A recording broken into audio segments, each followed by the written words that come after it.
क्या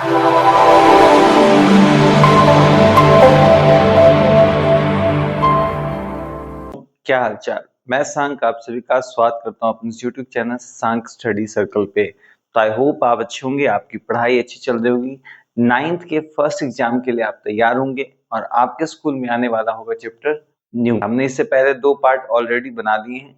ये हमारा इसका तीसरा पार्ट है जिसमें कि हम जो है सेल कंपोनेंट्स यानी सेल के अंदर पाए सेल किससे बना होता है उस कंपोनेंट्स की हम पूरी जानकारी हम इस वीडियो में हम लेंगे।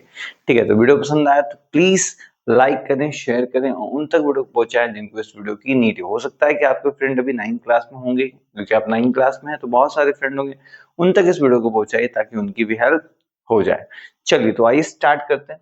तो नॉर्मली याद रखना है कि सेल मुख्यतः 3 चीजों से बने होते हैं। ठीक है, कौन कौन है आपके? पहला है न्यूक्लियस, दूसरा है साइटोप्लाज्म और तीसरा है सेल मेम्ब्रेन। ठीक है, यही मुख्य चीज है। लेकिन यदि आपसे कोई कह देगा कि प्लांट के बारे में, तो आपको एक नाम इसमें और जोड़ना पड़ेगा जिसका नाम हो जाएगा सेल वॉल। ठीक है, लेकिन याद रखना कब, जब प्लांट के बारे में आपसे पूछेगा तब, अन्यथा आपको ये बताना नहीं है। ठीक है, तो सबसे पहले हम स्टार्ट न्यूक्लियस से कहते हैं।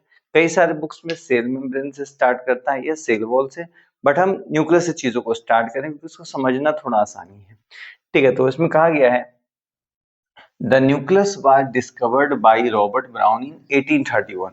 न्यूक्लियस की सबसे पहले डिस्कवरी रॉबर्ट ब्राउन ने 1831 ईस्वी में की। कहता है कि न्यूक्लियस एक double membrane bound dense protoplasmic cell body है that control the metabolism, growth and contains all hereditary information of a cell. Hence, it is considered a director or controller of a cell. Simple से याद रखना है, जब भी आप किसी cell को, न्यूक्लियस को ध्यान देंगे, ठीक है, मान लेते हैं हम किसी न्यूक्लियस को ये देख रहे हैं, तो न्यूक्लियस में आपको दिखा क्या कि न्यूक्लियस ये जो आपको दिखाई पड़ रहे हैं, ये न्यूक्लियस सिंगल मेम्ब्रेन के नहीं है। ये न्यूक्लियस जो है ये डबल मेम्ब्रेन है, यानी इस न्यूक्लियस के जो बाहर में आपको स्ट्रक्चर दिखता है, आपको ये दिख रहा होगा, यहाँ पर 2 प्रकार के मेम्ब्रेन है, आउटर मेम्ब्रेन और दूसरा है आपका इनर मेम्ब्रेन, यानी 2 प्रकार के होते हैं। कई जगहों पे आपको सिर्फ सिंगल मेम्ब्रेन बता के पढ़ा दिया जाता है, बट ऐसा नहीं आपको करना है। इसके अंदर कई सारी चीजें हैं, जैसे इसके अंदर न्यूक्लियोलस होगा, इसके अंदर क्रोमोसोम होंगे, ठीक है, इसके अंदर कई सारे लिक्विड्स भरे होंगे।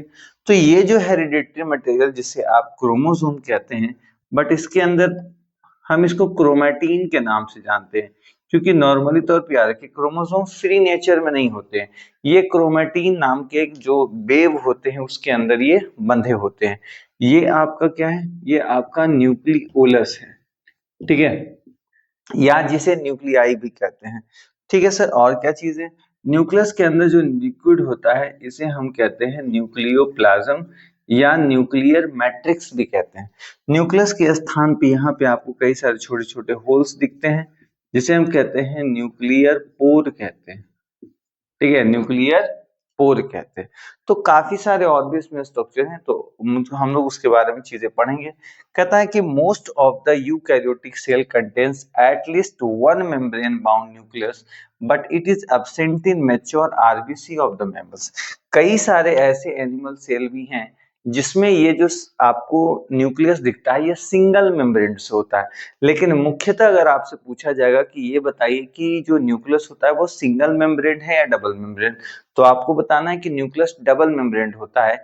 लेकिन कई सारे ऐसे भी आपको चीजें मिल जाएंगी जहां पर न्यूक्लियस सिंगल मेम्ब्रेन होता है। और याद रखना हमारे यानी मैमल्स के बारे में कहा गया है, आरबीसी ऑफ मैमल्स, मैमल्स के अंदर जो आरबीसी यानी रेड ब्लड सेल होता है उसके अंदर न्यूक्लियस एब्सेंट होता है। सर मैमल्स किसको कहते हैं? तो मैमल्स के बारे में बेटा ये याद रखना है कि वैसे एनिमल जिनके पास मैमरी ग्लैंड होता है, मतलब वैसा ग्लैंड जिससे मिल्क का सेक्रेशन होता है, जो बेबीज पैदा करते हैं और अपने बच्चों को अपना खुद का मिल्क पिलाते हैं। ठीक है, तो उसे हम लोग मैमल्स कहते हैं। हम सभी भी मैमल्स में आते हैं। ठीक है, तो हमारे अंदर जो आरबीसी मौजूद होता है उसके अंदर न्यूक्लियस नहीं होते हैं, बट कई सारे एक्सेप्शन भी है, ऐसा जो नहीं सिर्फ यही है, कई सारे एक्सेप्शन भी हैं। बट मुख्यतः आपको यही याद रखना है कि ह्यूमन आरबीसी या मैमल्स आरबीसी के अंदर न्यूक्लियस नहीं होता है। और न्यूक्लियस जितने भी हमारी बॉडीज के अंदर फंक्शन है उस सभी फंक्शन को कंट्रोल कौन करता है? न्यूक्लियस करता है। ठीक है, कहता है prokaryotes cell contains a primitive non developed nucleus called nucleoid. देखिए, हमने कहा यूकैरियोटिक सेल का ये फीचर है कि इसके पास न्यूक्लियस होगा, लेकिन प्रोकैरियोटिक सेल के पास तो ये एब्सेंट होता है। तो इसी की तरह सेम दिखने वाला एक फंक्शन, एक स्ट्रक्चर होता है प्रोकैरियोटिक सेल यानी पुराने वाले सेल में, जिसे हम लोग न्यूक्लियोइड कहते हैं। क्या कहते हैं? न्यूक्लियोइड होते हैं, जो बिल्कुल हूबहू फंक्शन करता है किसकी तरह? न्यूक्लियस के, लेकिन इसकी तरह वेल डिफाइंड नहीं है। ठीक है, हमने पढ़ा था ना उसमें प्रोकैरियोटिक वाले सेल में, अगर आपने वो वीडियो नहीं देखी तो नीचे डिस्क्रिप्शन में है। तो वहां पे हमने कई सारे इसके फीचर की चर्चा की थी। इसके अलावा हमने कहा था कि प्रोकैरियोटिक सेल में एक ही क्रोमोसोम होता है, जबकि यूकैरियोटिक सेल में एक से ज्यादा क्रोमोसोम पाए जाते हैं। ठीक है, बहुत सारे चीजों की हमने चर्चा की थी, तो नीचे डिस्क्रिप्शन में वीडियो दी गई है, आप उसको देखें तब इस वीडियो पे आए तो ज्यादा आपके लिए समझ में आसानी होगी। अब इसके बाद कहा गया है the structure of a nucleus can be differentiated into following parts. देखिए, न्यूक्लियस के अंदर हमने कई सारी चीजें अभी ऑलरेडी आपको हमने समझाए, लेकिन इतना ही नहीं, इसके अलावा भी और भी कई सारे स्ट्रक्चर हैं इसके अंदर, जिसके बारे में आपको जानकारी अच्छे ढंग से होना चाहिए। तो मुख्यतः यहाँ पे देखिए 5 प्रकार की आपकी चीजें यहाँ पे आपको दी गई है, जिसके बारे में आपको जानकारी होना ही चाहिए न्यूक्लियस के अंदर। सबसे पहला है न्यूक्लियर इनवेलप, जिसे आप लोग न्यूक्लियर मेम्ब्रेन के नाम से भी जानते हैं। हमने अभी जस्ट कहा कि इसके बाहर दो मेम्ब्रेन है, आउटर मेम्ब्रेन और इनर मेम्ब्रेन। इसके बीच में खाली स्पेस भी आपको दिखता है, ठीक है, जिसे पेरी न्यूक्लियर स्पेस भी कहते हैं। इसके अंदर एक फ्लूइड होता है जिसे पेरी न्यूक्लियर फ्लूइड भी कहते हैं। तो लगे क्या क्या पढ़ा रहे से, तो बहुत सारी ऐसी चीजें हैं जो आपको जाननी है। लेकिन हाँ, इतना भी नहीं जान लेना है कि आपको क्लास 9 भी बोर्ड लगने लगे। तो हम लोग उतना ही जानेंगे जितना आपके लायक थोड़ी थोड़ी चीजें होंगी। दूसरा है न्यूक्लियर पोर। हमने कहा ना कि प्रत्येक जो न्यूक्लियस आपका न्यूक्लियर वॉल है, ये लगातार नहीं है, बीच बीच में कहीं कहीं पे खंड है। ठीक है, तो खंडित है तो इसी को न्यूक्लियर पोर कहा जाता है, जिसके थ्रू जो है चीजें या तो बाहर की ओर मूव करती है या तो अंदर की तरफ मूव करती है। यहाँ पे क्या होता है, पतली सी मेम्ब्रेन भी होती है, जिसे हम क्या कहते हैं, सेमी परमिएबल मेम्ब्रेन। ऐसी नहीं कोई भी चीजें इसके अंदर आ जाए, कोई भी चीजें बाहर चला जाएगा।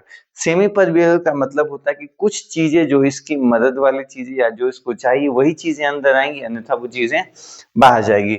अगला है न्यूक्लियोप्लाज्म। न्यूक्लियस के अंदर जो मैट्रिक्स पाया जाता है, जो लिक्विड होता है, उसको न्यूक्लियोप्लाज्म कहते हैं। अगला है न्यूक्लियोलस। कहता है न्यूक्लियस के अंदर एक और छोटा सा न्यूक्लियस होता है, जो इस न्यूक्लियस के फंक्शन को कंट्रोल करता है, इसी को हम न्यूक्लियोलस कहते हैं। और ये है आपका क्रोमैटिन। तो क्रोमोसोम जो न्यूक्लियस के अंदर होते हैं वो इसी क्रोमैटिन के अंदर पाए जाते हैं, यानी जो इसका डीएनए होता है वो इसी क्रोमैटिन नामक एक जाल जो वेव होता है उसी के अंदर पाया जाता है, यही क्रोमैटिन है। ठीक है, तो ये सारी चीजें आपको आइए हम लोग डिटेल से स्टडी करेंगे किसके बारे में, इन पांचों स्टेप्स के बारे में जो कि न्यूक्लियस के अंदर होता है, फिर जानेंगे हम लोग उसके फंक्शन को। तो आई होप आपको ये चीजें थोड़ी थोड़ी समझ में आई होंगी। अगर इस वीडियो को आप दोबारा देखेंगे तो आपके बाकी जो भी प्रॉब्लम्स है वो हो जाएंगे शॉर्ट, और आप कहेंगे भैया आपने बहुत अच्छा पढ़ा है। तो चलिए स्टार्ट करते हैं हम लोग इन पांचों स्टेप्स को, तब तक आप इसको नोट डाउन करिए। तो आइए स्टार्ट करते हैं हम लोग न्यूक्लियस के अंदर पाए जाने वाले कुछ स्ट्रक्चर्स के बारे में, जिसके बारे में डिटेल से हम इस वीडियो में बात करेंगे और जानेंगे कि न्यूक्लियस के अंदर क्या क्या चीजें मौजूद होती है और क्या क्यों इंपॉर्टेंट है। काफी सी चीजें हमने इस चीज को इतने डिटेल में हमने बताया कि यूट्यूब पे कोई भैया कोई दीदी आपको इतने अच्छे तरीके से चीजों को समझाए नहीं होंगे।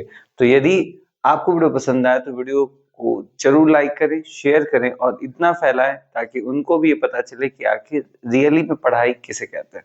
चलिए, तो सिंपल सी बात है, न्यूक्लियर इनवेलप क्या होता है। तो सिंपल से याद रखना है कि न्यूक्लियर मेम्ब्रेन को ही हम लोग क्या कहते हैं, न्यूक्लियर इनवेलप कहते हैं। ठीक है, तो इसमें कहा गया है it is a double layered covering called nuclear membrane. Nuclear envelope को ही न्यूक्लियर मेम्ब्रेन कहा जाता है, डबल मेम्ब्रेन कहा है। कहता था space between these membrane is called perinuclear. हमने कहा था ना कि दो जो आउटर और इनर मेम्ब्रेन है, इनके बीच में जो स्पेस होता है इसे हम पेरीन्यूक्लियर स्पेस कहते हैं। कहता the outer membrane of the nucleus is derive from endoplasmic reticulum. चलिए फिगर के माध्यम से थोड़ा समझते हैं। देखिए ये आउटर मेम्ब्रेन है, ठीक है, आउटर मेम्ब्रेन, और ये नीचे वाला जो स्ट्रक्चर है इसका नाम है इनर मेम्ब्रेन। ठीक है, इसके बीच में जो आपको ये खाली स्पेस दिखाई पड़ता है, देखिए इन दोनों के बीच में आपको ऐसे ऐसे कुछ खाली स्पेस दिख रहे हैं ना, खाली स्पेस दिख रहे हैं। इसी खाली स्पेस का नाम क्या है, पेरी न्यूक्लियर स्पेस। आप YouTube पे सर्च करना, कोई नहीं पढ़ा रहा होगा क्लास 9 में। ठीक है, इसके अंदर एक लिक्विड भरा होता है, इस लिक्विड का नाम होता है पेरी न्यूक्लियर फ्लूइड।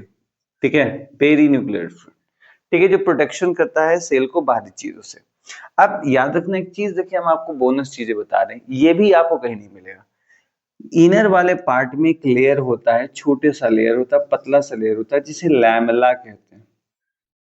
ठीक है, लैमेला कहते हैं। आप सर्च करना, कहीं भी आपको मिलेगा नहीं, हो सकता है कई सारे बुक्स में भी आपको देखने को ना मिले। ठीक है, जो मुख्यतः रूप से एक छन्नी का काम करता है। ठीक है, तो कहा गया है कि आउटर जो मेम्ब्रेन होता है, इसी जगह पे एक स्ट्रक्चर जुड़ा होता है, जिसके बारे में आगे हम लोग किसी और वीडियो में हम लोग चर्चा करेंगे, जब हम लोग पढ़ेंगे सेल ऑर्गेनल का। उसकी भी लिंक आपको नीचे डिस्क्रिप्शन में मिल जाएगी। तो नॉर्मली तौर पे क्या है कि ये आपका है इंडोप्लाज्मिक रेटिकुलम, जो मुख्य रूप से एक तरह से जैसे कैसे आपका, ये समझिए, मान लीजिए आपका हार्ट है, हार्ट के ऊपर क्या है, लंग्स है। ठीक है, और लंग्स के ऊपर में क्या है, आपको आपको रिब्स, यानी जो रिब केज होता है, आपकी पसली है, वैसे ही एक प्रकार के स्केलेटन जैसा स्ट्रक्चर होता है, जो कि इसको प्रोटेक्शन का काम करता है। इसके अलावा इससे जो सब्सटेंसेस निकलते हैं इस होल से, स्पोर से, इसी में, इसी वाले ट्यूब के थ्रू जो होते हैं वो बाकी साइटोप्लाज्म के अंदर जाते हैं। मतलब यदि यहाँ से कोई सब्सटेंस ये निकला, तो इसी ट्यूब, ये बिल्कुल ट्यूबलेस रचना होती है, ट्यूब के अंदर ट्यूब होता है, इसी ट्यूब के थ्रू जो है ये होते होते सेल से, यानी सेल के बाकी साइटोप्लाज्म के अंदर जाएगी। ठीक है, अब आता है न्यूक्लियर पोर। तो आपको प्रत्येक इन्वेलप के बीच में कुछ खाली स्पेसेस दिखते हैं, इसी को हम क्या कहते हैं, न्यूक्लियर पोर कहते हैं। इसी के थ्रू जो होते हैं सब्सटेंसेस या तो सेल के अंदर जाते हैं या सेल के बाहर जाते हैं। कहा गया nuclear membrane has pore which regulate the movement of material in and out of the cell. ठीक है, सेम हमने वही कहा जो आपका लिखा हुआ है।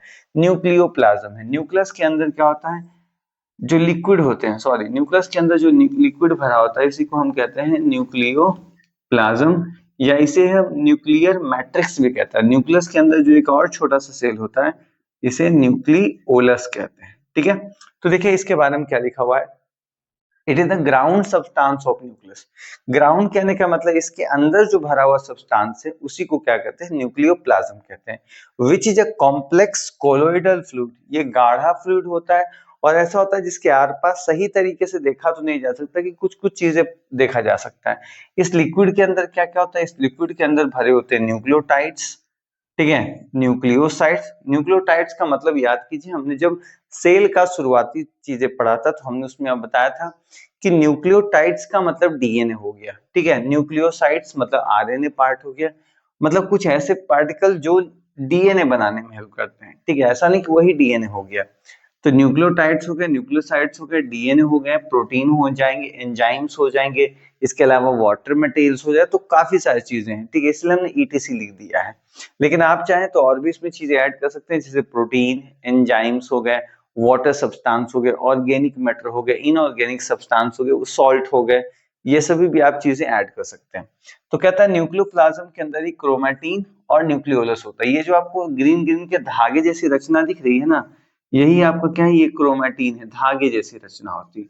इसी के अंदर कहता है कि क्रोमैटिन भी है और न्यूक्लियोलस भी है, यानी इसका न्यूक्लियस, न्यूक्लियस का भी न्यूक्लियस। ठीक है, और ये जो धागे जैसी रचना है उसी को क्या है, क्रोमैटिन कहते हैं। ये दोनों के दोनों कहाँ होते हैं, न्यूक्लियोप्लाज्म के अंदर ही होते हैं।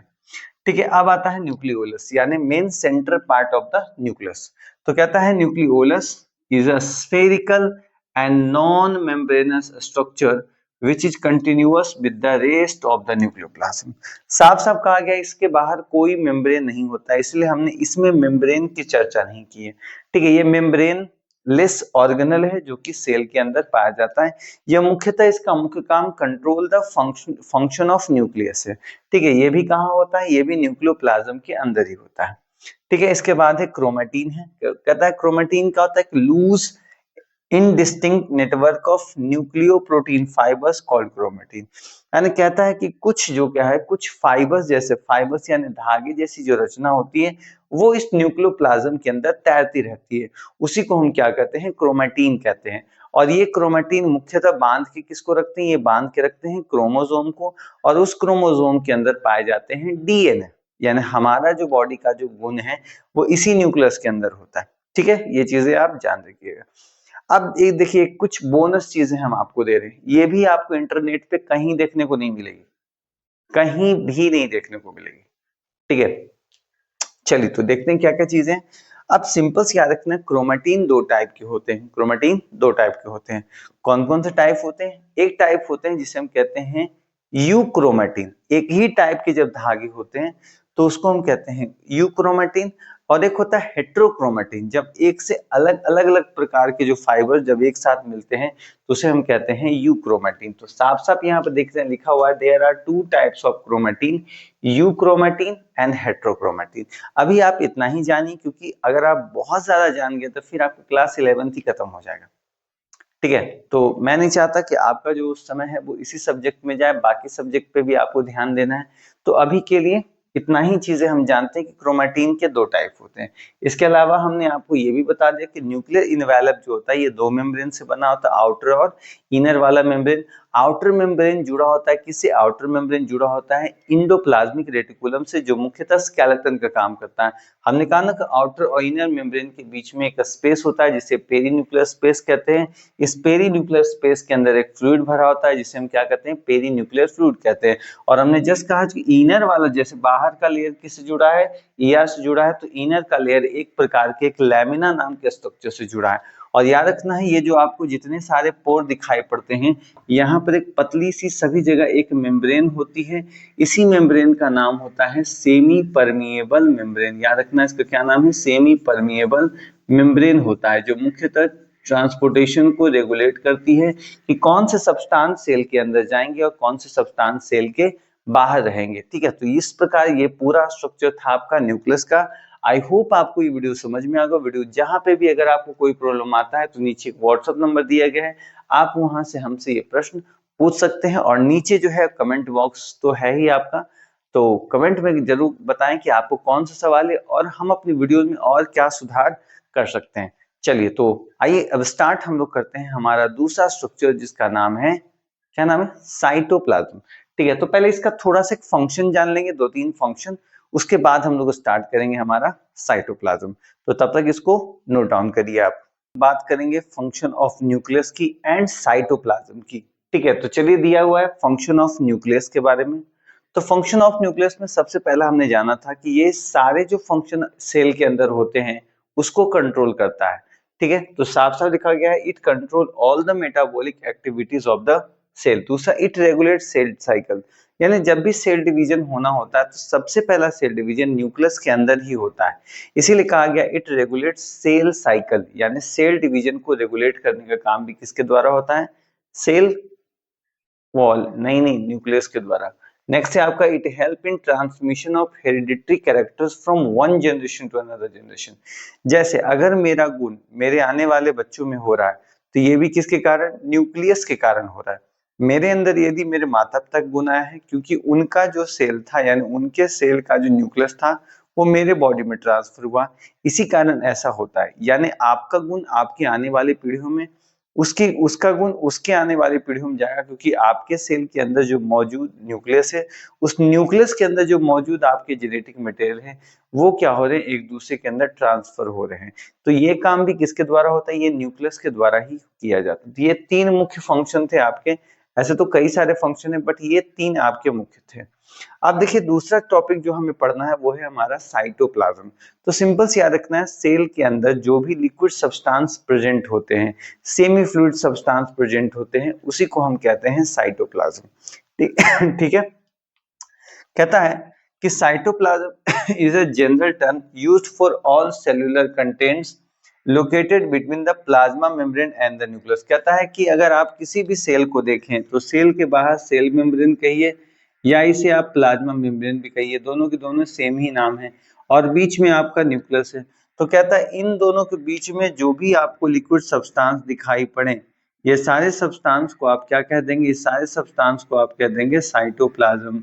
क्या कह देंगे? साइटोप्लाज्म कह देंगे। अब कहता है it is the site of both catabolic and anabolic process. जब भी आपके सामने कैटाबोलिक शब्द आ जाए तो कैटाबोलिक का मतलब आपको याद रखना है कि इसका मतलब होता है ब्रेक डाउन प्रोसेस, और जब भी आपके सामने एनाबोलिक प्रोसेस आ जाए इसका मतलब आप समझ लेना है कि बिल्डिंग अ प्रोसेस, किसी चीजों का निर्माण होना है। जैसे आप ये सोचिए, फोटोसिंथेसिस एक एनाबॉलिक प्रोसेस है, क्योंकि उसमें ग्लूकोज का निर्माण होता है। वहीं पर हमारे बॉडी के अंदर जो रेस्पिरेशन की प्रक्रिया होती है या डाइजेशन की जो प्रक्रिया होती है वो क्या है, कैटाबॉलिक। यानी कैटाबॉलिक में चीजें टूटती है, जबकि एनाबॉलिक प्रोसेस में चीजें क्या होती है, मैन्युफैक्चर्ड होती है, बनती है। अब कहा गया है, एक चीज आप याद रखिएगा, ये भी आपको कहीं देखने को जल्दी मिलता नहीं है जो हम यहाँ पे आपको चीजें दे रहे हैं। तो इसीलिए हम कहा कि यदि आपको क्वालिटी एजुकेशन चाहिए तो आपको हमारे चैनल को सब्सक्राइब जरूर करना चाहिए। यदि आपने अभी तक सब्सक्राइब नहीं किया है तो यही है कि आपको ये सब्जेक्ट शायद पसंद नहीं आ रहा हो, या आप जो है थोड़े हाई फाई क्लासेस पढ़ने वाले बच्चे, क्योंकि इन सभी चीजें जो आपको हम यहाँ पे प्रोवाइड करा रहे हैं आपको पूरे यूट्यूब पे कोई भी प्रोवाइड नहीं करा रहा इतने अच्छे ढंग से।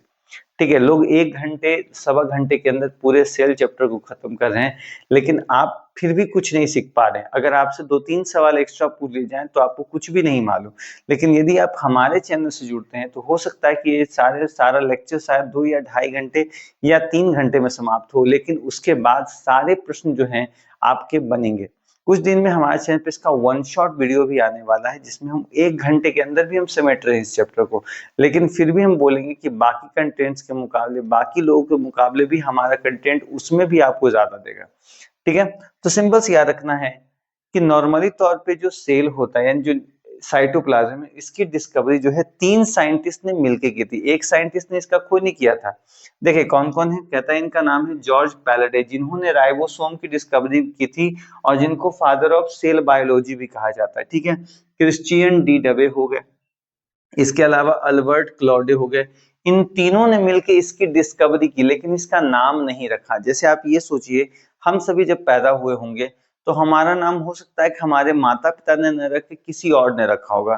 सेम वैसा ही है, इन तीनों ने इस लिक्विड की खोज तो की, लेकिन इसका जो टर्म साइटोप्लाज्म जो नाम रखा गया, ये नाम देने का श्रेय जाता है रुडोल्फ वॉन कॉलिकर को, जिन्होंने 1863 में, याद रखिए डिस्कवरी हुई है 1835 में, लिख देते हैं इन 1835, इसको आप लिख लीजिएगा। ठीक है, यानी ये जो सेल की यानी सॉरी साइटोप्लाज्म की डिस्कवरी हुई है वो ही है 1835 में। यानी इसका नाम रखने में टोटल लोगों को 28 साल लग गए। ऐसे तो कहा जाता है कि साइटोप्लाज्म के बारे में सबसे पहले रॉबर्ट हुक ने बताया था, लेकिन रॉबर्ट हुक ने उसका कोई नाम नहीं रखा था या उसके बारे में काफी सारी चीजें नहीं बता पाए, क्योंकि उन्होंने जिस सेल की डिस्कवरी की थी वो क्या था, एक डेड सेल था। इसीलिए उनकी चीजें अनुमान थी। लेकिन दोबारा 1835 में इन 3 साइंटिस्ट, लेकिन इसमें से सबसे मेन साइंटिस्ट जिनका नाम सभी लोग जानते हैं वो है क्रिश्चियन डी डवे। आप गूगल पे भी अगर सर्च करके देखें कि हु डिस्कवर साइटोप्लाज्म, तो आपको नाम आ जाए क्रिश्चियन डी डवे। लेकिन जब शब्द का नाम दिया जाएगा तो उसका नाम होगा रुडोल्फ वॉन कॉलिकर। इसीलिए सेल, ये जो साइटोप्लाज्म शब्द है उसके जन्मदाता कहे जाते हैं रुडोल्फ वॉन कॉलिकर, जिन्होंने 1863 में साइटोप्लाज्म शब्द दिया।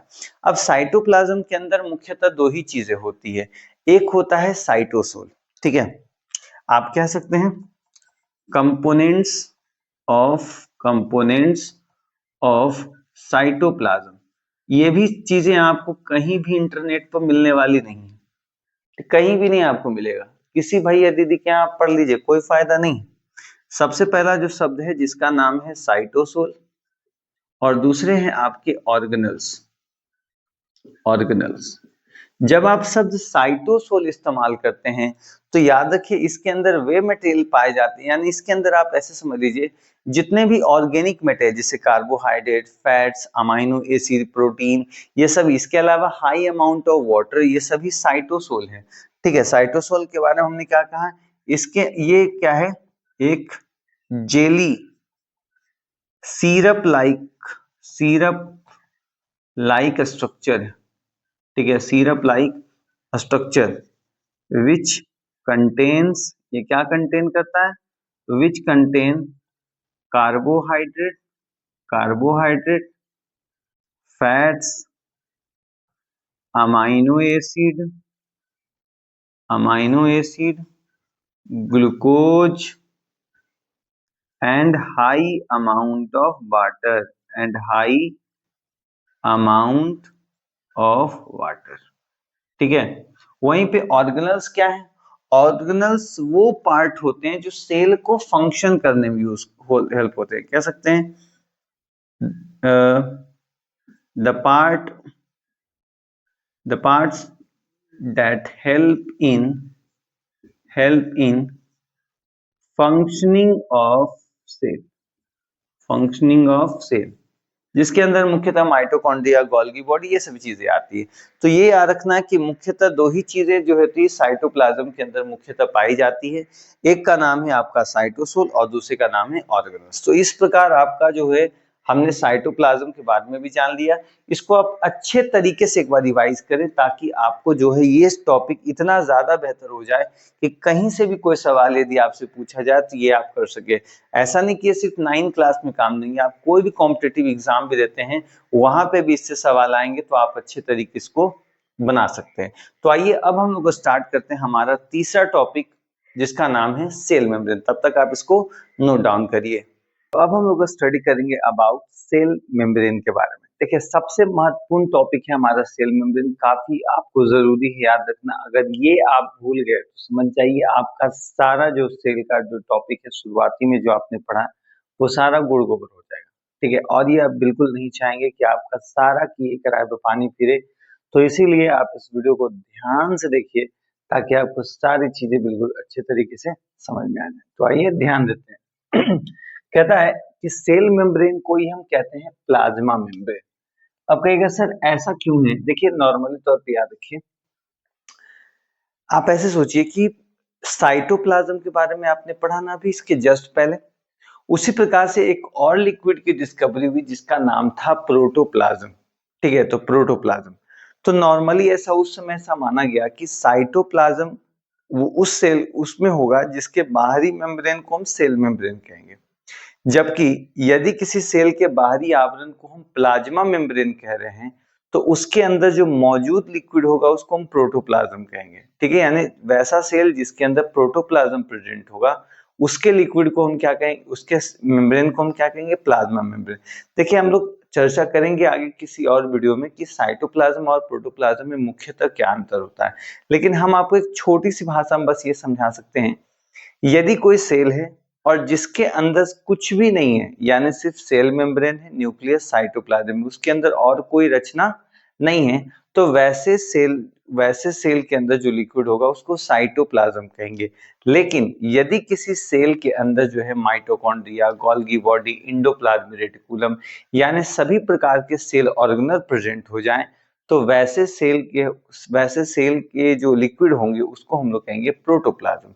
आई होप आप एक छोटी सी वर्ड में ये चीजें आपने समझ गए होंगी, नहीं तो इसको दोबारा से आप चीजों को देखिए, आराम से एक बार सुनिए उसके बाद समझिए, आराम से आप इस चीजों को समझ जाएंगे। ठीक है, किसी भी सेल का सबसे आउटर मोस्ट कवरिंग होता है, यानी किसी भी सेल का सबसे बाहरी भाग है। ठीक है, यानी कोई भी सेल है, यदि मान लीजिए हमारा ये स्किन एक सेल अगर मान ले हमारी बॉडी, तो ये जो हमारा स्किन है ये भी क्या है, सेल मेम्ब्रेन है, और रियलिटी में ये सेल मेम्ब्रेन है। ऐसा नहीं कि ये स्किन है, अगर हम बायोलॉजिकल टर्म के हिसाब से समझें तो ये स्किन भी क्या है, एक सेल मेम्ब्रेन है। ठीक है, कहता है it is present below the cell wall in plant cell का सबसे बाहरी जो भाग होता है वो सेल मेम्ब्रेन नहीं होता है, वो होता है सेल वॉल, और जस्ट उसके नीचे का जो हिस्सा होता है वो क्या होता है, सेल मेम्ब्रेन होता है। और देखिए एक चीज में लिखा हुआ नहीं बट याद रखिएगा, cell membrane is living in nature, cell membrane living होता है जबकि सेल वॉल डेड होता है। जब हम लोग पढ़ेंगे सेल वॉल तो उसमें हम लोग इस चीज को ऐड करेंगे। कहता है this thin membrane forms the barrier between the cell's inner contents and the interstitial fluid। कहता है interstitial fluid का मतलब the fluid present outside the cell। ठीक है, मान लेते हैं ये कोई सेल है, ठीक है, इसके बाहर ये कोई लिक्विड है, तो इस लिक्विड को हम कहेंगे इंटरस्टिशियल फ्लूइड कहेंगे।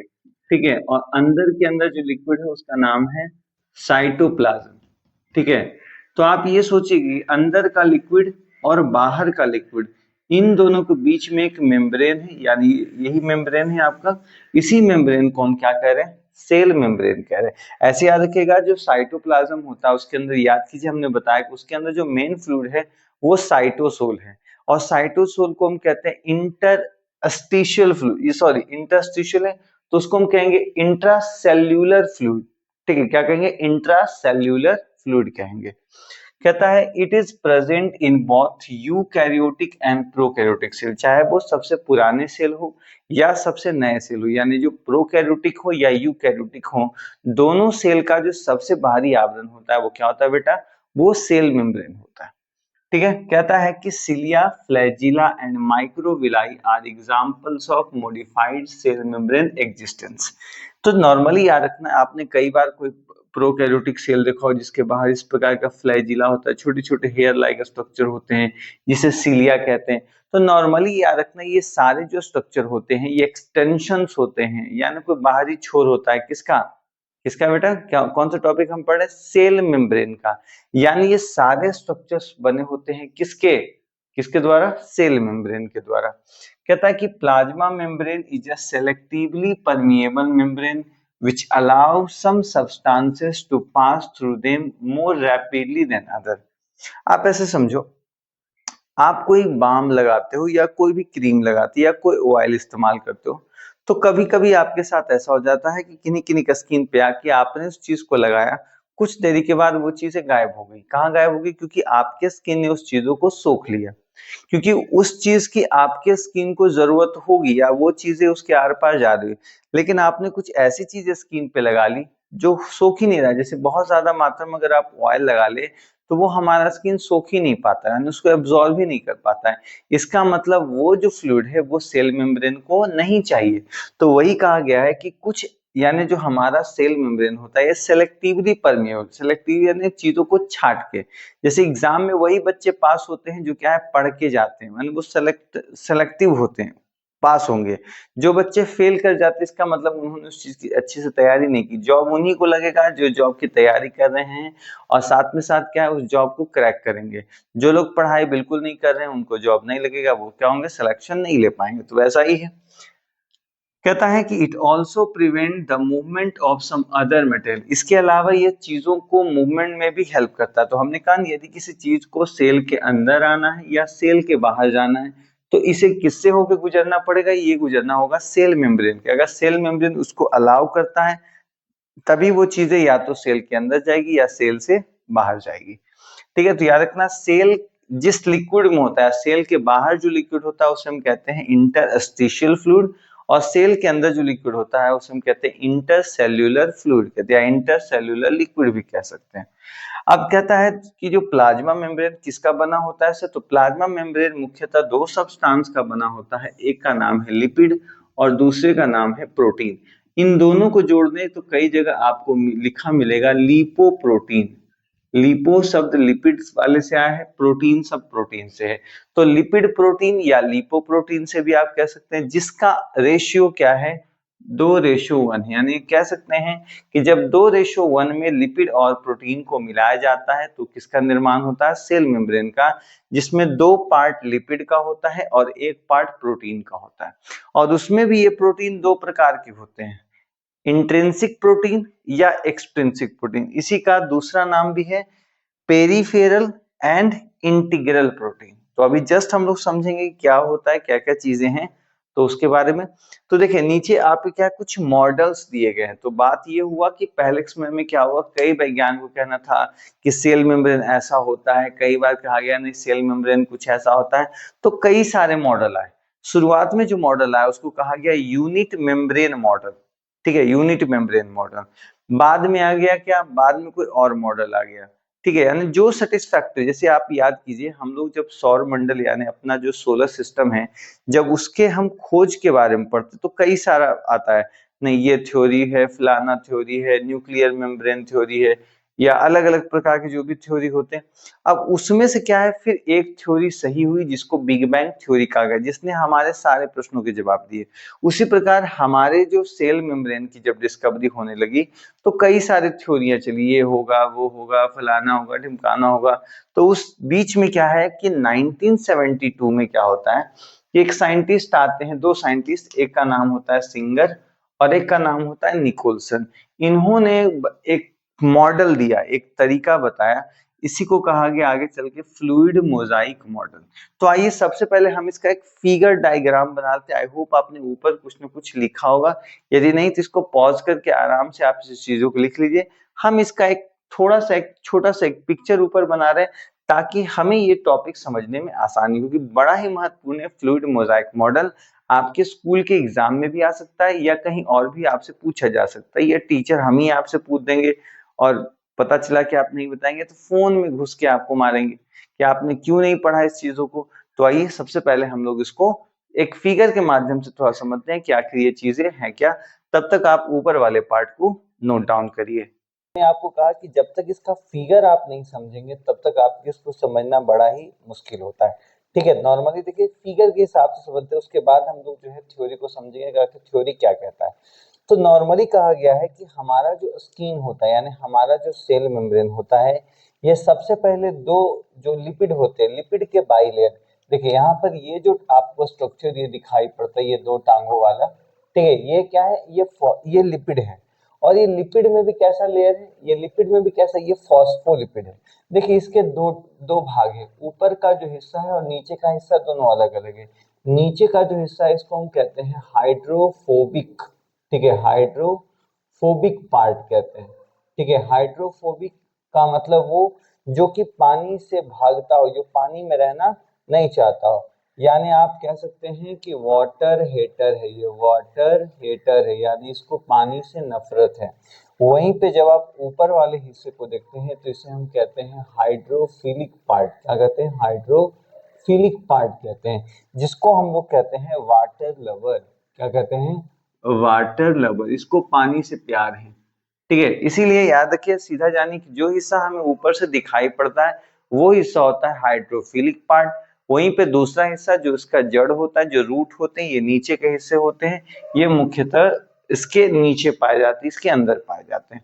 अब देखिए जब ये दो हिस्से जब ऊपर और नीचे की तरफ अरेंज होते हैं तो इसी के बीच में क्या होते हैं, देखिए दो रेशियो हो गया 2:1, यानी दो के बीच में क्या एक प्रोटीन आपको दिखाई पड़ेगा। तो यहाँ पे आपको एक ये प्रोटीन दिखाई पड़ा, इसका नाम है इंटीग्रल प्रोटीन या इंट्रिंसिक प्रोटीन आप कह सकते हैं, या इसी को कहा जाता है एक और नाम जिसे हम कहते हैं ब्रिज प्रोटीन। ठीक है, क्या कहते हैं, ब्रिज या फिर क्रॉस प्रोटीन भी इसे कहा जाता है। जो कि नॉर्मली क्या होता है कि दोनों जो आपके दोनों तरफ के जो लिपिड हैं इसके बीच में धंसा होता है और इसके बीच में का आपको पोर भी दिखाई पड़ता है। इसी पोर के थ्रू क्या होते हैं, जो हमारे बॉडी से स्वेट वगैरह होते हैं ये बाहर निकलते हैं। नॉर्मली आपकी बॉडी में जो पोर दिखाई पड़ते हैं, छोटे छोटे से होल, वो वही होते हैं। ऊपर का ये जो आपको जो लिपिड का हिस्सा दिखता है वो हमारा स्किन का पार्ट होता है। इसके अलावा हमारे बॉडी में और भी प्रकार के प्रोटीन होते हैं। देखिए कुछ प्रोटीन ऐसा जो एक ही हिस्से में धंसा हुआ है, या ऊपर की तरफ निकला था, या तो ये नीचे की तरफ है, तो इसको हम एक्सट्रिंसिक प्रोटीन या फिर पेरिफेरल प्रोटीन कहते हैं, जो इसमें पूरा धंसा हुआ नहीं होता है। ठीक है, इसके अलावा इन्हीं दोनों के बीच में कुछ और भी मटेरियल्स होते हैं। जैसे देखिए कुछ चीजें और हम और भी यहाँ बना लेते हैं। अंदर की तरफ कुछ इस प्रकार के आप दाने जैसे स्ट्रक्चर बना लीजिए। तो ये जो आपको स्ट्रक्चर दिखाई पड़ते हैं ये मुख्यतः कोलेस्ट्रॉल होते हैं। क्या होते हैं, कोलेस्ट्रॉल होते हैं, जो मुख्यतः क्या करते हैं, एक प्रकार का नॉरिशमेंट का काम करते हैं, यानी इस चीज को फंक्शन करने में थोड़ा बहुत हेल्प करते हैं। ठीक है, तो ये मुख्यतः चीजें हैं जो इसके अंदर, ऐसा नहीं कि एक ही तरफ, आप इस तरफ भी बना सकते हैं। अगर आपको लगे कि नहीं सर आपने एक ही तरफ क्यों बनाया, क्या इस तरफ कोलेस्ट्रॉल नहीं होंगे, तो हाँ सभी तरफ कोलेस्ट्रॉल होंगे। कोलेस्ट्रॉल जरूरी है ताकि ये फ्रिक्शनलेस काम कर सके और इसको नरिशमेंट आराम से मिले। तो ये इन्होंने जब ये मॉडल बताया तो नॉर्मली लोगों को लगा कि नहीं यार इन्होंने तो बिल्कुल सही की। इसके अलावा भी कई सारी चीजें थी। इसके अलावा इन्होंने बताया कि जो दो लिपिड होते हैं इसके बीच में कई प्रकार की इस प्रकार के एक्स्ट्रा चैन लेयर स्ट्रक्चर भी निकलते हैं। ठीक है, तो नॉर्मली यदि ये स्ट्रक्चर क्या है, दो के बीच में निकल रहे हैं तो इसको हम कहते हैं, मान लो ये जो है अभी लिपिड पे ही है। ठीक है, ये लिपिड पे निकले हैं तो इसको हम कहेंगे ग्लाइकोलिपिड।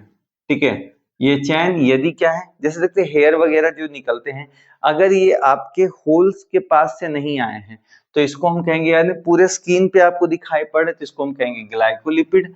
यदि ये स्ट्रक्चर आपके प्रोटीन पे आपको दिखाई पड़ने लगे, प्रोटीन वाले लेयर पे, तो इसको हम कहते हैं ग्लाइकोप्रोटीन। क्या कहते हैं? ग्लाइकोप्रोटीन कहते हैं। ठीक है। इसके अलावा इसमें कार्बोहाइड्रेट के चैन होते हैं, बहुत सारे चैन होते हैं, बट उतना जरूरी नहीं है जाना। मुख्यतः आपको जो ये तो नॉर्मली फालतू की चीजें हैं कि आप जो है ग्लाइकोप्रोटीन और ग्लाइकोलिपिड के बारे में जानकारी प्राप्त करें, वो आप आगे क्लासों में काम आएगी। इसके अलावा भी हैं ग्लाइकोकैलिक्स भी होते हैं। ठीक है, तो बहुत कार्बोहाइड्रेट के चैन होते हैं, तो उतना बहुत जानकारी जानना जरूरी नहीं है।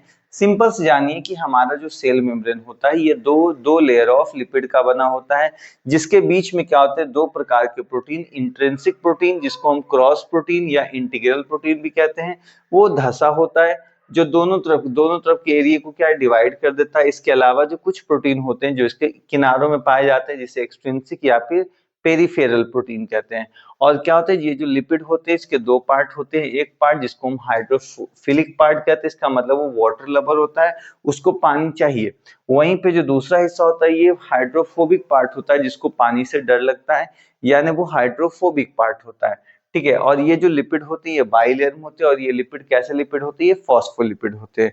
ठीक है, तो आइए अब देखते हैं क्या क्या थ्योरी में हमने लिखा है। तो इसमें साफ साफ लिखा गया कि 1972 में सिंगर एंड निकोलसन के द्वारा पहली बार ये थ्योरी दी जाती है, जिसका नाम होता है फ्लूइड मोजाइक मॉडल। और ये एक एक्सेप्टेड मॉडल था, यानी इस मॉडल आने के बाद सारे मॉडल्स को खारिज कर दिया गया। बस इसी मॉडल, हो सकता है कि भविष्य में इससे भी अच्छा कोई मॉडल आएगा तो ये मॉडल भी खारिज हो जाएगा, उसी मॉडल को हम लोग अपनाएंगे। कहता है अकॉर्डिंग टू दिस मॉडल, इस मॉडल के अनुसार a cell membrane consist of two layers of phospholipid and protein. तो साफ साफ कहा गया है कि इस मॉडल के द्वारा जो हमारा जो सेल मेम्ब्रेन होता है ये दो layer of phospholipid and protein का बना होता है।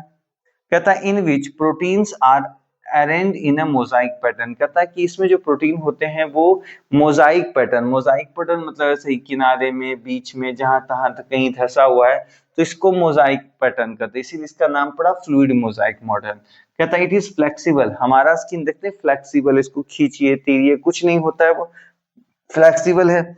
जो फोल्ड भी हो सकता है, इसको फोल्ड भी कर सकते हैं, ब्रोक टूट भी सकता है, और वापस इसको हम रीयूनाइट भी कर सकते हैं। इसका पैटर्न ही ऐसा है, इसको रीयूनाइट भी आप कर सकते हैं।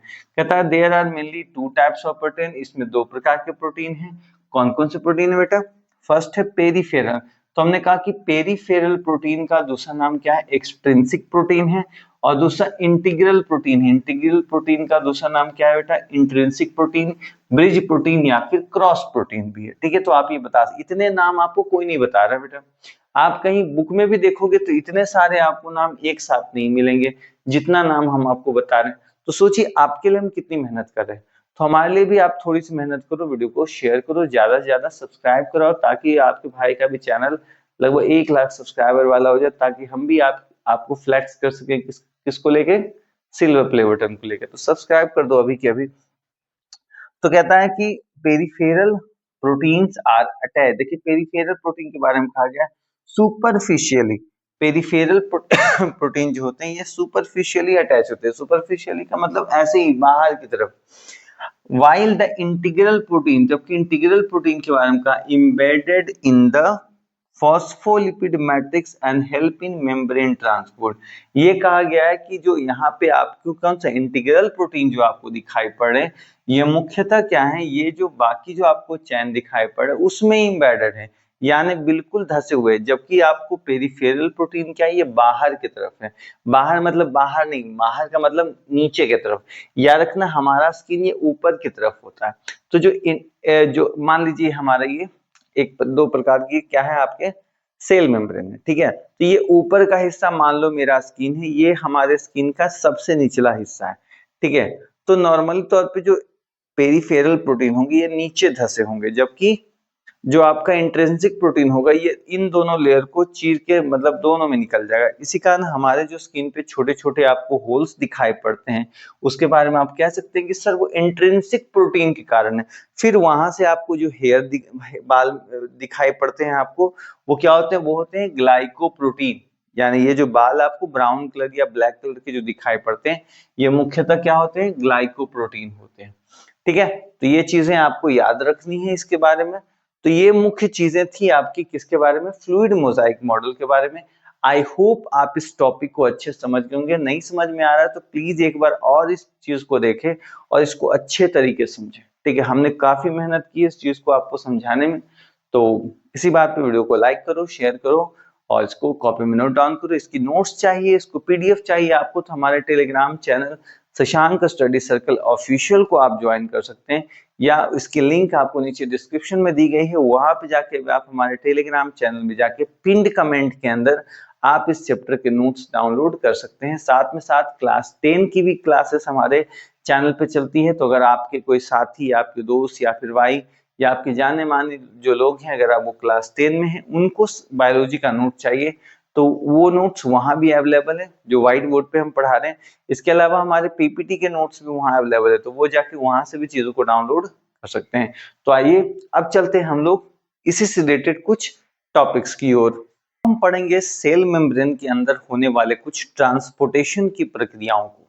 ठीक है, ये ट्रांसपोर्टेशन मुख्यतः नॉर्मली तौर पे 3 टाइप के होते हैं, passive transport, active transport and bulk transport.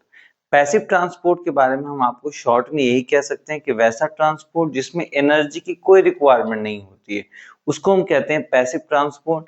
जब हम बात करते हैं एक्टिव ट्रांसपोर्ट की, तो उसका मतलब होता है उसमें एनर्जी की रिक्वायरमेंट है, बगैर एनर्जी की रिक्वायरमेंट के कुछ भी नहीं होगा। जैसे मान लीजिए कि आपको पानी पीना है, तो आपके स्कूल या ट्यूशन में जो पानी वो आपको फ्री में मिल गया, लेकिन अगर आप कहीं बाहर जा रहे हैं तो आपको एक बिसलरी की बॉटल चाहिए, तो उसके लिए आपको क्या करना पड़ा, करेंसी खर्च करना पड़ा। उसको हम एक्टिव ट्रांसपोर्ट कहते हैं। बल्क ट्रांसपोर्ट है जब किसी चीज को बहुत बड़ी मात्रा में हम चीजों को बाहर भेजते हैं, उसमें भी एनर्जी की रिक्वायरमेंट पड़ती है, तो उसको हम कहते हैं बल्क ट्रांस। जैसे हमारे बॉडी से पसीने को निकालना, गैसेस को निकालना, ये सभी क्या बल्क ट्रांसपोर्ट में आते हैं। ठीक है, तो आइए चीजों को समझते हैं। कहता है transport of substances across the plasma membrane depending upon the requirement of cellular energy. उसमें सेल्यूलर एनर्जी की रिक्वायरमेंट है कि नहीं है, उस पर भी थोड़ा बहुत ये वेरी करता है। कहता है types of transport are given below. अब देखिए कुछ कुछ ट्रांसपोर्ट के टाइप्स भी होंगे जो कि क्या है, नीचे दिए गए हैं, उसी के बारे में चीजें कह रहा है। अब देखिए उसमें सबसे फर्स्ट जो हमारा दिया है वो है पैसिव ट्रांसपोर्ट। यानी इस वीडियो में हम पूरा पैसिव ट्रांसपोर्ट को अच्छे ढंग से समझ लेंगे कि आखिर पैसिव ट्रांसपोर्ट क्या होता है, उसके क्या क्या टाइप्स हैं, क्या क्या चीजें हैं। ठीक है, तो देखिए सबसे पहले आपको इसमें दिया है, कहता है देयर आर, साफ साफ इसमें दिया है the transportation in which energy is not required. याद रखिए जब प्लांट जो प्रोसेस करता है सांस लेने का, जिसमें डिफ्यूजन का प्रोसेस होता है, उसमें एनर्जी की रिक्वायरमेंट उसको होती नहीं है। लेकिन इसका एक दिक्कत है, ये काफी चीजों तक सप्लाई नहीं हो सकता है। जैसे आपकी कोचिंग का पानी आप तो पी सकते हैं, लेकिन कोई बाहर का बंदा नहीं पी सकता है। लेकिन बिसलरी का बोतल तो हर कोई अवेलेबल है, जो पैसा देगा वो पी सकता है। तो वही वाला बात है, जब जिसमें एनर्जी की रिक्वायरमेंट नहीं है तो ये बहुत दूरी तक जाएगी नहीं। मान लो ये कोई प्लांट का अगर स्टेम है, अगर इस वाले हिस्से में ऑक्सीजन लिया जा रहा है तो यही इतना ही दूर तक रहेगा, आगे वाले को वापस से ऑक्सीजन लेना पड़ेगा। ठीक है, लेकिन अगर ये पूरा बिसलरी का, मगर मान लो इसमें अगर एनर्जी लगती तो क्या होता, अगर ये O2 ले रहा होता तो ये सबको ट्रांसफर हो जाता। ठीक है, तो वो होता है एक्टिव ट्रांसपोर्ट। लेकिन जब क्या है, ज्यादा दूरी तक चीजें जा नहीं रही क्योंकि उसमें एनर्जी ही नहीं है, तो उसको हम कहेंगे पैसिव ट्रांसपोर्ट। कहता है पैसिव ट्रांसपोर्ट मुख्यतः ऐसे 2 टाइप के होते हैं, एक होते हैं डिफ्यूजन और एक होता है आपका ऑस्मोसिस। देखिए डिफ्यूजन में चीजें कहता है कि वैसा मूवमेंट ऑफ ट्रांसपोर्टेशन जिसमें पार्टिकल्स मूव करते हैं हाइयर कंसंट्रेशन से लोअर कंसंट्रेशन। आपने कई बार सुना होगा कि जब चीजें हाइयर कंसंट्रेशन से लोअर कंसंट्रेशन की ओर आती है तो उसको हम कहते हैं डिफ्यूजन। ठीक है, इसका सबसे कॉमन एग्जांपल है exchange of gases in plant. जब प्लांट्स के अंदर नॉर्मली क्या होते हैं, मान लीजिए ये कोई पत्ती है, ठीक है, यहां से ऑक्सीजन को बाहर निकालना है और यहां से क्या होगा, CO2 अंदर आएगा। ठीक है, इसका मतलब है कि इस पत्ती के अंदर O2 बहुत ज्यादा मात्रा में बन गया था और बाहर में O2 की मात्रा की कमी थी, तो इसने क्या किया, ऑक्सीजन को बाहर निकाला। तो ऑक्सीजन को जब बाहर निकालना तो नॉर्मली क्या होगा, इसके अंदर चीजों की कमी होगी तो कार्बन डाइऑक्साइड ने इस जगह को फिल अप किया। या नॉर्मली तौर पे आप एक प्रोसेस और भी देख सकते हैं।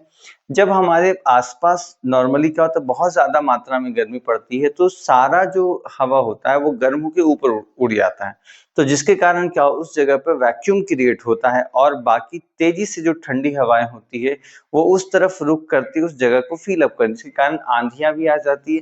तो ये डिफ्यूजन आप समझ, इसका सबसे कॉमन एग्जांपल दिया exchange of gases in stomata. अब नॉर्मली तौर पे याद रखना है कि डिफ्यूजन के भी टाइप्स होते हैं, ठीक है। डिफ्यूजन के भी क्या है, टाइप्स हैं। पहला है सिंपल डिफ्यूजन। सिंपल डिफ्यूजन को आप इसी प्रोसेस में आप कह सकते हैं कि when the transfer of particles from higher concentration to lower concentration without involvement of energy. आप सेम यही डेफिनेशन चिपका दें, बट उसमें ये लिख दें विदाउट इन्वॉल्वमेंट ऑफ एनर्जी, यानी उसमें एनर्जी कोई रिक्वायरमेंट नहीं है, तो उसको हम कहेंगे सिंपल डिफ्यूजन। लेकिन फैसिलिटेटेड डिफ्यूजन में चीजें अलग होती है। इसमें कहता है जब किसी पार्टिकल्स का ट्रांसफर होता है एक मीडियम से दूसरे मीडियम में, यानी हायर से लोअर कंसंट्रेशन में, तो उनको किसी खास तरह के प्रोटीन की आवश्यकता पड़ती है जो उन्हें चीजों को ले जाए।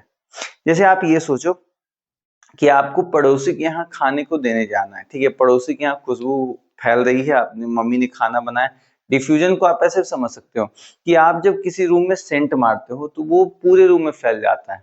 क्या उसमें कोई एनर्जी की खर्च हुई? नहीं हुई, वो भी एक डिफ्यूजन, ठीक है। आप जो है कोई किसी के यहाँ बटर चिकन बन रहा है या कोई मटर पनीर किसी के यहाँ बन रहा है, जैसे ही आप आसपास खिड़की से गुजरते हैं तो वो पूरी हवा में वो सेंट फैल जाता है।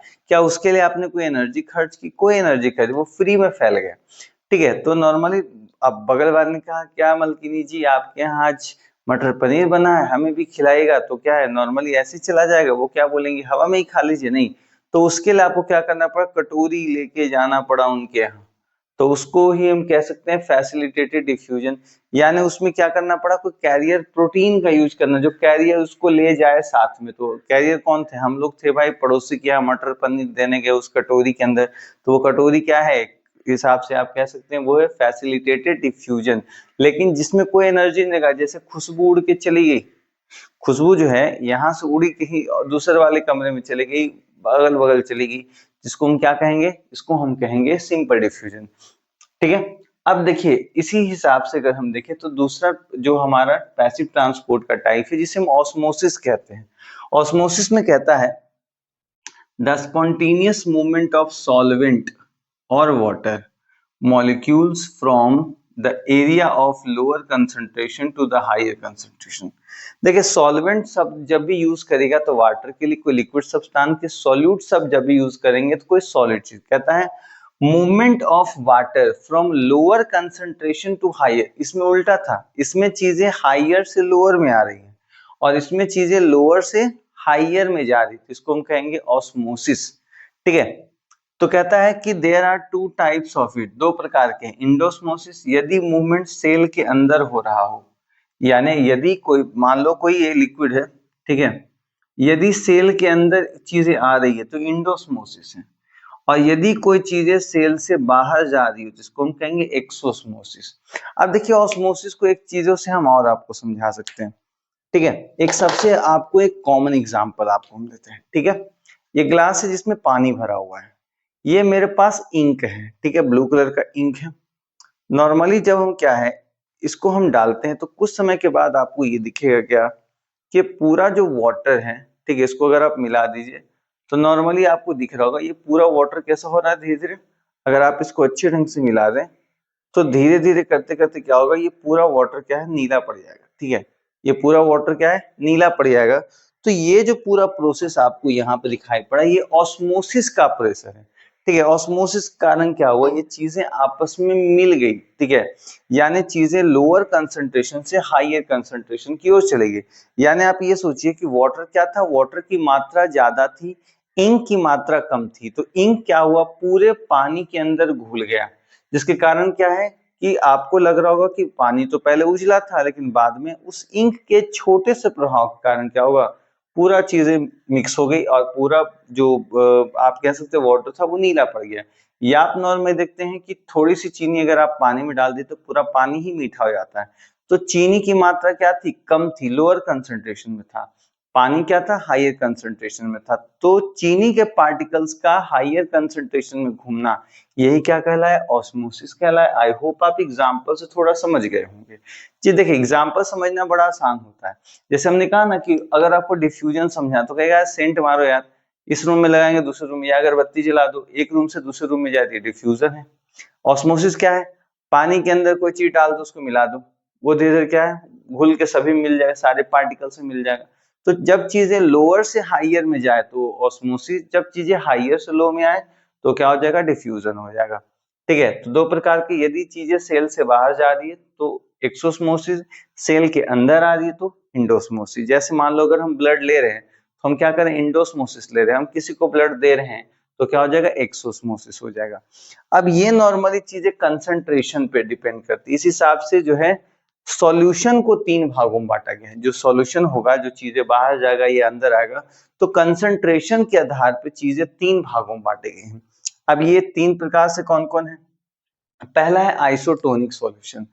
तो कहता है कि मान लेते हैं कि कोई सेल है, ठीक है, ये कोई सेल है, ठीक है, कोई सेल है, ये किसी लिक्विड में पड़ा हुआ है, ठीक है, ये कोई लिक्विड में पड़ा हुआ है, और ये लिक्विड और ये जो सेल है दोनों का कंसंट्रेशन बिल्कुल सेम है।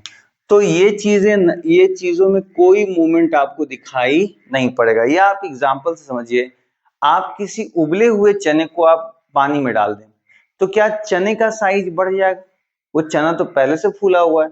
यानी किसी आप फूले हुए चने को वापस से पानी में डाल दें तो क्या उसका साइज बढ़ के दुगना हो जाएगा, नहीं, वो पहले से फूला हुआ है, यानी उसके अंदर किसी प्रकार का कोई मूवमेंट दिखाई नहीं पड़ेगा। उसी को हम आइसोटोनिक सॉल्यूशन कहते हैं। देखिए लिखा हुआ भी है, the solution in which concentration of water and solute, water का मतलब हो गया सॉल्वेंट और सोल्यूट का मतलब आप सॉल्ट मान लें। तो कहता है यदि दोनों का कंसंट्रेशन सेम होता है तब क्या होता है, no movement of particle are occur in that, ऐसे सॉल्यूशन में किसी प्रकार का कोई मूवमेंट दिखाई नहीं पड़ता है। हाइपोटोनिक सॉल्यूशन क्या होता है, the solution in which concentration of solute is less than solvent. तो कहता है water moves inside the cell.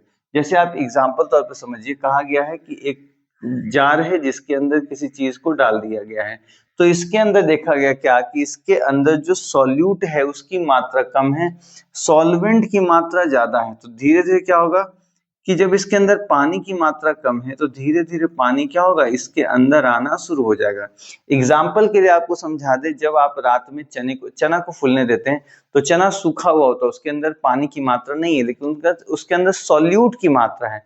तो धीरे धीरे क्या होगा कि पानी की मात्रा में कमी आएगी और पानी कहाँ जाने लगेगा, पानी इंडोस्मोसिस का प्रोसेस करके उस चने के अंदर जाएगा और धीरे धीरे वो चना क्या हो जाएगा, फूल जाएगा। आपके बुक में जो सबसे अच्छा एग्जाम्पल दिया है कि आप रात में किशमिश को फूलने दे दे, सुबह उठेंगे तो किशमिश का साइज बड़ा हो जाता है।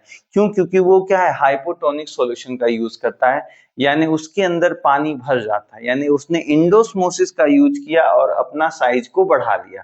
तो ये हो गया आपका हाइपोटोनिक सॉल्यूशन। और हाइपर को ऐसे आप समझ लो कि अगर आपके अंदर पानी की मात्रा ज्यादा है, ठीक है, तो आप क्या करते हैं, पानी को निकालने लगते हैं। या एग्जाम्पल तौर पे आप ऐसे समझो, गर्मी का दिन है, आप किसी भी शर्ट को जब कुछ देर के लिए जाके धूप में छोड़ते तो कुछ समय के बाद सारा पानी उड़ जाता है। क्यों उड़ गया, क्योंकि इन्वायरमेंट के अंदर पानी की कमी थी और उस शर्ट के पास पानी की मात्रा ज्यादा थी, इसीलिए क्या किया, उसने सारा पानी उड़ा दिया, दे दिया। तो उसको आप कह सकते हैं कि वो क्या है, वो हाइपरटोनिक सॉल्यूशन। आइए आप ऐसे भी याद रख सकते हो, जब कोई इंसान हाइपर होता है तो वो चिल्लाने लगता है, मतलब अपना गुस्सा निकालने लगता है। तो ऐसा इसमें कहा गया है कि जब किसी सॉल्यूशन के अंदर कोई चीज डाला गया जिसमें पानी की मात्रा बहुत ज्यादा है और बाहर पानी की मात्रा कम है, तो ये क्या करेगा, वाटर को लूज करने लगता है, यानी पानी को निकालने लगता है। तो ऐसे भी याद रखिएगा, जब आप हाइपो होते हैं तो आप पे लोग गुस्सा निकाल रहे हैं तो आप हाइपोटोनिक सॉल्यूशन है, यानी आपको लोग दे रहे हैं गुस्सा और आप अंदर उसको ले रहे हैं, आप सुन रहे हैं। लेकिन आप जब सुनाने लग जाएं, ठीक है, तो ये हो जाएगा हाइपर। और जब एक होता है आइस हो गया, छोड़ा नहीं यार, क्या मतलब है, कुछ बोलना ही नहीं है, तो उधर से कोई कुछ नहीं बोल रहा, आप भी कुछ नहीं बोल रहे, हो गया बात खत्म, ये हो गया आइसोटोनिक सॉल्यूशन। ठीक है, तो तीनों आप, आई होप आप समझ गए होंगे, isotonic solution, hypotonic solution, hypertonic solution. I hope इन तीनों में आप गड़बड़ी नहीं करेंगे कि आखिर आइसोटोनिक किसको कहेंगे, हाइपोटोनिक किसको कहेंगे, हाइपरटोनिक किसको कहेंगे। हाइपर का मतलब चीजें जब बाहर निकल, सेल से बाहर निकले तो हाइपर, सेल के अंदर आए तो हाइपो, और कहीं नहीं जाए, ना अंदर आए ना बाहर आए, इसको हम क्या कहेंगे, आइसोटोनिक सॉल्यूशन कहेंगे। तो ये था आपका पूरा पैसिव ट्रांसपोर्ट के अंदर आने वाला प्रोसेस। आइए अब हम लोग समझते हैं ट्रांसपोर्ट के दूसरे मीडियम के बारे में, यानी तो हो गया पैसिव ट्रांसपोर्ट, इसके अलावा दो और है, active transport and bulk transport. उसके बाद हम लोग समझेंगे सेल मेम्ब्रेन के फंक्शन को, और हम लोग फिर पढ़ेंगे हमारा लास्ट टॉपिक सेल वॉल।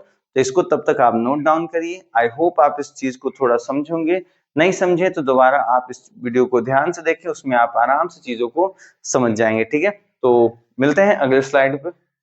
लोग बात करेंगे बाकी बचे हुए दो ट्रांसपोर्टेशन के मीडियम के बारे में। तो सब दूसरा हमारा है एक्टिव ट्रांसपोर्ट। तो एक्टिव ट्रांसपोर्ट के बारे में साफ साफ हम ये कैसे, हमने आपको बताया था कि वैसा ट्रांसपोर्टेशन जिसमें एनर्जी की रिक्वायरमेंट होती है, जिसमें एनर्जी की कोई रिक्वायरमेंट नहीं, वो पैसिव ट्रांसपोर्ट होता है। तो इसमें साफ साफ लिखा गया है, in this type of transport energy is required in the form of ATP, क्योंकि हम एटीपी को क्या कहते हैं, energy currency of the cell, यानी एडिनोसिन ट्राइफॉस्फेट इसका इसका पूरा नाम है। तो याद रखना, वैसा ट्रांसपोर्ट जिसमें क्या है, आपको एनर्जी की रिक्वायरमेंट पड़े, उसे हम लोग क्या कहते हैं, एक्टिव ट्रांसपोर्ट कहते हैं। कहता है the movement of materials uphill and rapid, जिसमें एनर्जी लग गई वो क्या है, वो तो रैपिड तो होगा ही। जैसे आपको पानी चाहिए, आप ढूंढेंगे फ्री का पानी कहाँ मिलेगा, तो वो हो गया पैसिव वाला, वो ज्यादा दूरी आपको जा नहीं पाइएगा। लेकिन जैसे ही आपने पैसा लगाया, कहीं पे दुकान मिला, आराम से खरीद के पी लिया, बहुत ही अपील है और रैपिड है आपका। कहता है movement of sodium ion and potassium ion across the axon in any, जब देखिए एक्सॉन के अंदर जब चीजें ट्रांसफर होती है, कोई मैसेज है, मान लीजिए आपको कहीं पे चोट लग गया, किसी ने आपको मार दिया, तो आपकी बॉडी के अंदर जो न्यूरॉन्स होते हैं वो इसी मैसेज को कैरी करते हैं और पूरी बॉडी के अंदर फैलाते हैं। सोचते हैं कितनी जल्दी होती है, आपको तुरंत चीजें पता चल जाती, कोई चीजें आपको चुभ गई, आपकी बॉडी के अंदर जो न्यूरॉन्स है वो आपकी सूचना को क्या करते हैं, सोडियम आयन पोटेशियम आयन के अंदर ही कैप्चर करते हैं और उस चीजों को आगे ट्रांसफर करते हैं। देखिए कितना क्विक होता है। लेकिन वही प्लांट के अंदर यदि कोई प्रक्रिया हो रहा होता है, वो काफी स्लो होता है, क्योंकि प्लांट कौन से प्रोसेस का यूज करते हैं, पैसिव ट्रांसपोर्ट का यूज करते हैं। ठीक है, तीसरा है आपका बल्क ट्रांसपोर्ट। तो कहता है in this type of transport larger and complex molecules such as lipid droplets pass across the membrane. कहता है कि जब कोई भी चीज में कोई बड़ा सामान है, ठीक है, उसको ट्रांसपोर्ट करना है, तो उसको बल्क ट्रांसपोर्ट कहते हैं। जैसे आप ये सोचिए कि आपको यहाँ से दिल्ली जाना है, ठीक है, और पता चला पड़ोसी ने आके आपके यहाँ अचार का डब्बा दे दिया, अचार की बरनी दे दी है कि फलाना मेरे बेटे के यहाँ जाएगा तो उसको दे आना। अब वो आपको लगा था कि थोड़ा सा देंगी, पता चला वो एक पेटी ही उठा के ले आई। अब उसको ट्रांसपोर्ट, उसको कैरी करने के लिए आपको हो सकता है कि अलग से कोई पैसा खर्च करना पड़े, जिसको आप ले जा रहे हो, आपको ज्यादा पावर की जरूरत पड़ेगी। तो ऐसे ट्रांसपोर्ट को ही हम कहते हैं बल्क। बल्क यानी भारी, ज्यादा, आप ऐसे समझिए। ठीक है, ये दो प्रकार के होते हैं, इंडोसाइटोसिस और एक्सोसाइटोसिस। इंडोसाइटोसिस का मतलब आप जानते हैं, जब सेल के अंदर चीजें आ रही हों। एक्सोसाइटोसिस मतलब अभी जस्ट हमने कहा था एक्सोस्मोसिस, इंडोस्मोसिस समझा था ना। जब एक्सोस्मोसिस था तो सेल से बाहर, इंडोस्मोसिस था मतलब सेल के अंदर। तो नॉर्मली तौर पे याद रखना है, ये जो आपको इंडोसाइटोसिस दिख रही है, ये भी दो टाइप के हैं। एक है जिसका नाम है पिनोसाइटोसिस, और एक का नाम है जिसका नाम है फैगोसाइटोसिस। यानी जो चीजें हो रही हैं उनके अंदर ये भी दो प्रोसेस हो रहे हैं। यानी ये जो इंडोसाइटोसिस वाला प्रोसेस है, इसके अंदर भी दो प्रोसेस है, एक है आपका पिनोसाइटोसिस और एक है फैगोसाइटोसिस।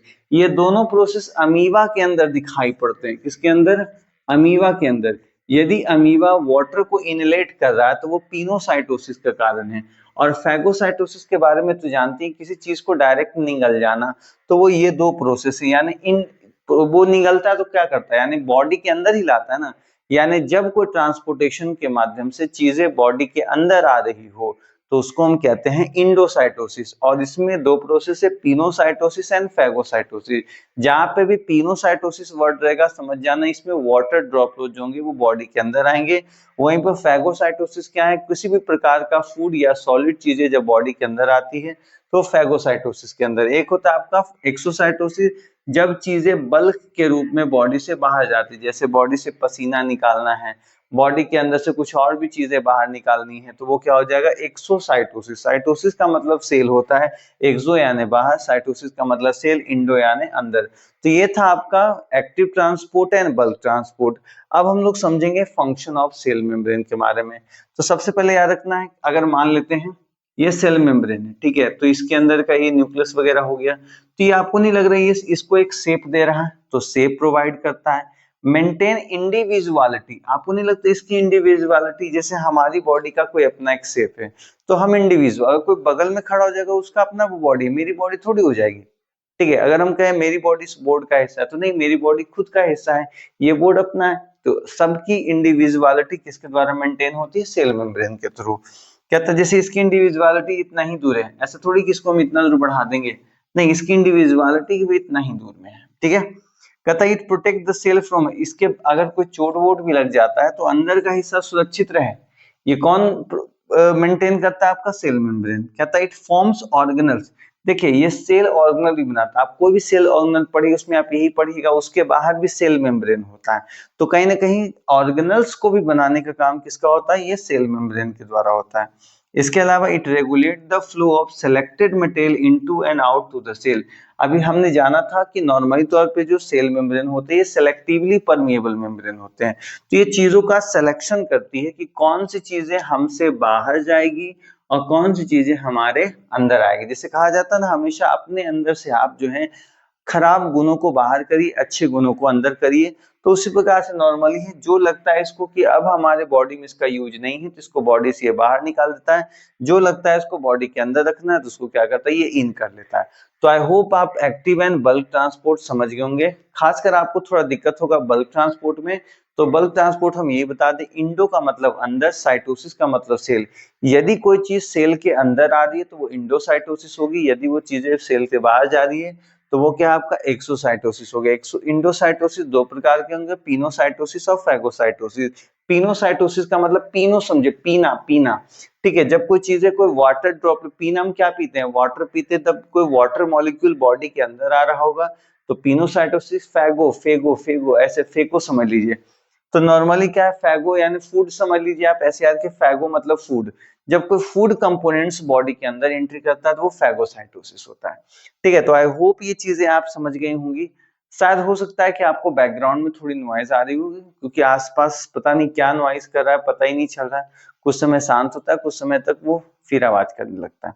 तो आई होप ये टॉपिक आप समझ गए होंगे, थोड़ा सा आप इस बात को थोड़ा ध्यान रखेंगे और कॉपरेट करेंगे तो बाकी ये चीजें आप समझ गए होंगे आई होप। तो वीडियो पसंद आया तो प्लीज लाइक करो, शेयर करो, और इसकी पीडीएफ हमारे टेलीग्राम चैनल पे है तो उसको जरूर ज्वाइन करो, लिंक डिस्क्रिप्शन में दी गई है। तो आइए अब हम लोग लास्ट टॉपिक आज का पढ़ते हैं, वो है हमारा सेल वॉल। हम लास्ट टॉपिक हम पढ़ेंगे सेल वॉल, यानी सेल कंपोनेंट्स का जो हमारा चौथा और लास्ट टॉपिक है उसका नाम है सेल वॉल। नॉर्मली तौर पे याद रखना, सेल वॉल मुख्यतः प्लांट में होते हैं, एनिमल सेल में नहीं पाए जाते, लेकिन कुछ कुछ ऐसे जीव होते हैं जिनके बॉडी के बाहर भी सेल वॉल प्रेजेंट होते हैं। चलिए, साफ साफ कहा गया है cell wall is the outer part of plant cell, ठीक है, इसी को हम लोग सेल वॉल कहते हैं। कहता है the plant cell was a non living, या नॉर्मली तौर पे क्या होता है, ये डेड होता है, रिजिड होता है, टफ होता है, ठीक है। इसके अलावा ये वाटर प्रूफ भी होता है। Structure that are primarily consist of cellulose, ये मुख्यतः बने भी किसके होते हैं, सेलुलोज के बने होते हैं। सेलुलोज क्या है, अ टाइप ऑफ स्टार्च है इन प्लांट। इसके अलावा देखिए, हमने कहा यदि ये पार्ट प्लांट में है तो सेलुलोज का बना है, अगर ये बैक्टीरिया में है तो बने हैं पेप्टिडोग्लाइकन के नाम से, ठीक है। अगर ये फंगस के अंदर है तो चिटिन के नाम से। आपसे कई बार प्रश्न आया कि बताइए फंगस के अंदर यानी फंगल सेल के अंदर जो सेल मेम्ब्रेन होते हैं या सेल वॉल होते हैं वो किसके बने होते हैं? तो आप बताइएगा सर जो फंगल सेल है उसके अंदर जो सेल वॉल है वो चिटिन का बना है, बैक्टीरिया के अंदर ये पेप्टिडोग्लाइकन का, प्लांट के अंदर ये सेलुलोज का बना है। ठीक है सर, ये काम क्या करता है सर? ये तो मुख्य रूप से ये आपको स्ट्रक्चरल स्ट्रेंथ देता है। इट प्रोवाइड, यहाँ पे एक शब्द है लिख दीजिएगा, structural strength to the cell, यानी ये सेल को एक स्ट्रक्चर देता है ताकि बाहर से, क्योंकि ये हार्ड होता है, निर्जीव है। जैसे मान लीजिए एग्जांपल तौर पे ये एक प्लांट है, प्लांट का ये बाहरी हिस्सा सेल वॉल है, अंदर का कितना भी कोई चीज अगर फैलने की कोशिश करेगा, क्या ये अपना शेप उसको बदलने देगा? नहीं, ये शेप को उसी मेंटेन में रखेगा। ठीक है, इसके बाद कहा गया है cell wall is absent in animal cell. हमने अभी जस्ट कहा एनिमल सेल के अंदर जो होते हैं सेल वॉल नहीं पाए जाते हैं। ठीक है, तो एनिमल सेल का सबसे बाहरी भाग कौन होता है? सेल मेम्ब्रेन होता है, जबकि प्लांट का सबसे बाहरी भाग सेल वॉल होता है। ऐसा नहीं कि प्लांट के अंदर सेल मेम्ब्रेन नहीं होते हैं, जस्ट सेल वॉल के जस्ट नीचे में पाए जाते हैं सेल मेम्ब्रेन। ठीक है, एक हिसाब से ये भी सोचिए कि सेल वॉल जो होता है वो अंदर वाले हिस्से को सूखने से बचाता है, क्योंकि डायरेक्ट जब सनलाइट आपका प्लांट पे हमेशा पड़ता है, लगभग 10 घंटे 12 घंटे के आसपास, यदि मान लो सेल वॉल नहीं रही तो डायरेक्ट उसका कांटेक्ट किससे होगा? सेल मेम्ब्रेन से होगा, और सेल मेम्ब्रेन के अंदर वाटर की मात्रा अच्छी खासी होती है तो वो धीरे धीरे इवापोरेशन करेगा और धीरे धीरे वो सूख जाएगा। इसीलिए सेल वॉल जरूरी भी है ताकि उस चीज को प्रोटेक्ट किया जा सके। अब कहता है cell wall of two adjacent cell are connected by a layer called middle lamella which is made up of calcium and magnesium pectate. आप ऐसे समझो, ये दो सेल हैं, ठीक है, ये इधर भी एक सेल वॉल है और इधर भी एक सेल वॉल है। तो दो सेल वॉल जब आपस में चिपकेंगे तो ये बीच का जो ये जो स्ट्रक्चर है इसी को हम कहेंगे क्या? इसी को हम कहेंगे मिडिल लैमेली। क्या कहेंगे? Middle lamellae. यानी दो एडजेसेंट सेल वॉल को आपस में चिपकाने वाला जो मटेरियल होगा या जो हिस्सा होगा उसी को हम कहेंगे मिडिल लैमेली, और ये मुख्यतः बना होता है कैल्शियम एंड मैग्नीशियम पेक्टेट का। ठीक है, अब कहता है इन हायर ऑर्गेनिज्म, बड़े बड़े जीवों के अंदर जो होते हैं सेल वॉल डिफरेंशिएटेड होते हैं तीन पार्ट में, primary, secondary and tertiary wall. यानी एक हिसाब से आप समझें कि सेल मेम्ब्रेन के भी तीन हिस्से हैं। मान लेते हैं ये कोई प्लांट है तो प्लांट का सबसे बाहरी जो हिस्सा आपको दिखता है ये होता है प्राइमरी। ठीक है, और प्राइमरी जो होता है ये हमेशा बना होता है सेलुलोज का। ठीक है, इसके अंदर भी एक लेयर होगा, ये हो जाएगा आपका सेकेंडरी। ठीक है, ये सेकेंडरी है जो मुख्यतः लिग्नीन का बना होता है। इसी प्रकार से एक टर्शियरी वाला भी हिस्सा होगा जो मुख्यतः मैग्नीशियम या अलग अलग आयन से बने होते हैं। यानी सेल मेम्ब्रेन के टोटल कितने हिस्से हैं? तीन लेयर है। इसी प्रकार क्या होते हैं कि सेल जो हमारा, ऐसे याद कीजिए सेल मेम्ब्रेन में हमने पढ़ा था ना कि सेल मेम्ब्रेन में दो लेयर थे, वैसे ही क्या है इसमें जो सेल वॉल दिखते हैं आपके, सेल वॉल के भी तीन हिस्से, कौन कौन? Primary cell wall, secondary cell wall और टर्शियरी सेल वॉल। और इसमें सभी सेल वॉल आपस में किसके सहायता से जुड़े हुए हैं? मिडिल लैमेली की सहायता से। ठीक है, तो आई होप आप ये समझे होंगे चीजों को अच्छे ढंग से। अब आता है आपका फंक्शन ऑफ सेल वॉल के बारे में। फंक्शन क्या है? जब ये बाहर से ही हार्ड है तो हमने कहा कि अगर ये इसके बाहर सेल वॉल, क्या इसका शेप बदल सकता है? नहीं, मतलब ये शेप को मेंटेन करने का काम करे, maintain shape of the cell. इसके बाद कहा गया the protect, it protect the cell from an injury. बाहर से कुछ चोट भी अगर इसको लगता है, ये इतना मजबूत है कुछ होगा ही नहीं, मतलब ये इंजरी से भी बचाएगा। ठीक है, कहता है it provide mechanical support against gravity. हम सभी को मालूम है कि प्लांट के जो वॉल होती है काफी ज्यादा हार्ड है, ठीक है, डेड है, तो यदि इस पे ग्रेविटी का कोई असर भी पड़ता है तो कोई असर नहीं, क्योंकि क्या है ये निर्जीव है, इस पर कोई असर पड़ नहीं रहा है। It protect cell membrane from dryness. हमने कहा ना कि इसके जस्ट ये तो डेड है, इसके अंदर का जो हिस्सा है वो सेल मेम्ब्रेन है वो तो लिविंग है। तो अगर सनलाइट डायरेक्ट इस पे पड़ेगा तो ये तो सूखेगा नहीं क्योंकि ये तो पहले से ड्राई है, लेकिन इसके अंदर का जो हिस्सा है वो तो लिविंग है, उसमें तो वाटर की मात्रा है। अगर वो हिस्सा डायरेक्ट सन के लाइट में रहेगा तो सूख सकता है, इसीलिए सेल वॉल क्या करता है? उस चीज को सूखने से बचाता है। लास्ट कहा गया है plasmodesmata help in exchange of material through between adjacent. तो प्लाज्मोडेस्माटा नॉर्मली क्या याद रखिएगा? तो याद रखिए the pores on the surface of, इसको मिटा देते हैं, आप समझ ही गए होंगे। The pores on the surface of cell wall are called are called plasmodesmata, plasmodesmata.